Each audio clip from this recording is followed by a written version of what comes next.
आखिर क्या हुआ जब रात के 2:30 बजे ट्रेन में से एक साधु को उतारा गया। साधु को ट्रेन से बाहर निकालने के बाद ऐसा क्या चमत्कार हुआ जिसे देखकर लोगों के पसीने छूटने लग गए। आखिर क्या रहस्य है उस साधु का, इन सभी सवालों के जवाब मिलेंगे आज की इसी वीडियो में। बने रहें वीडियो के अंत तक और सब्सक्राइब करना ना भूलें अद्भुत मेरेकल। साथ ही साथ कमेंट बॉक्स में हर हर महादेव जरूर लिखें।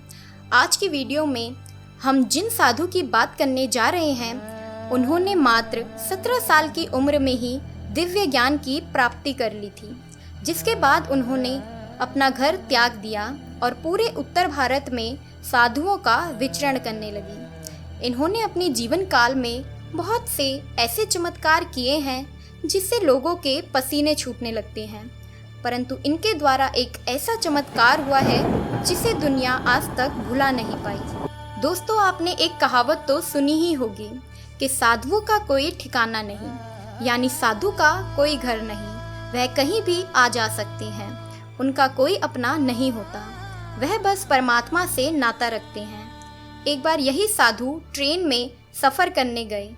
वह ट्रेन की आगे वाली सीट में बैठ गए।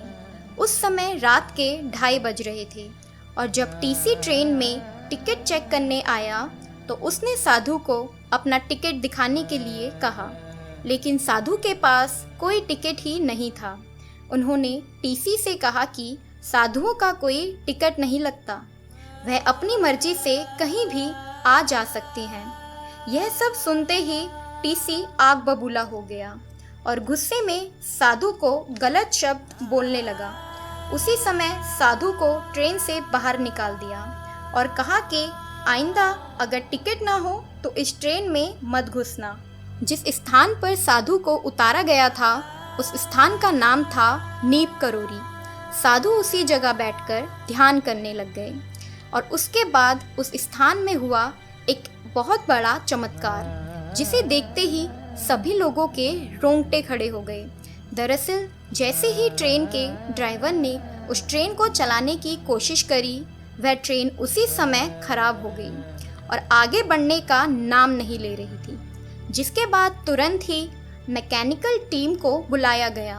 उन्होंने ट्रेन को अच्छे से 2 बार चेक कर लिया, परंतु उस ट्रेन में क्या खराबी थी इसका पता नहीं चल पा रहा था।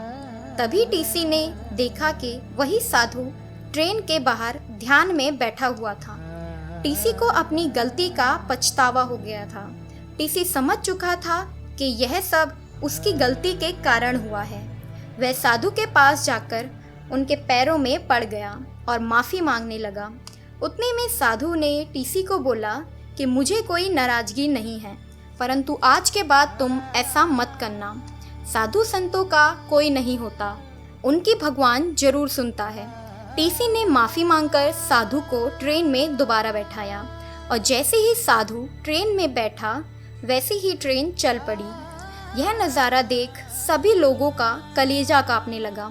सबकी आंखें फटी की फटी रह गई। उसके बाद वह साधु नीप करोरी बाबा के नाम से प्रसिद्ध हो गया। इनकी समाधि स्थल नैनीताल के पंतनगर में है। यहाँ सारे लोग बड़ी आस्था से आते हैं। कहा जाता है यहाँ आने वाले हर एक व्यक्ति की मनोकामना पूरी होती है। तो दोस्तों, आपका क्या कहना है इस वीडियो के बारे में कमेंट बॉक्स में ज़रूर बताएं और सब्सक्राइब करना ना भूलें अद्भुत मेरेकल। मिलते हैं ऐसी ही सत्य घटना के साथ।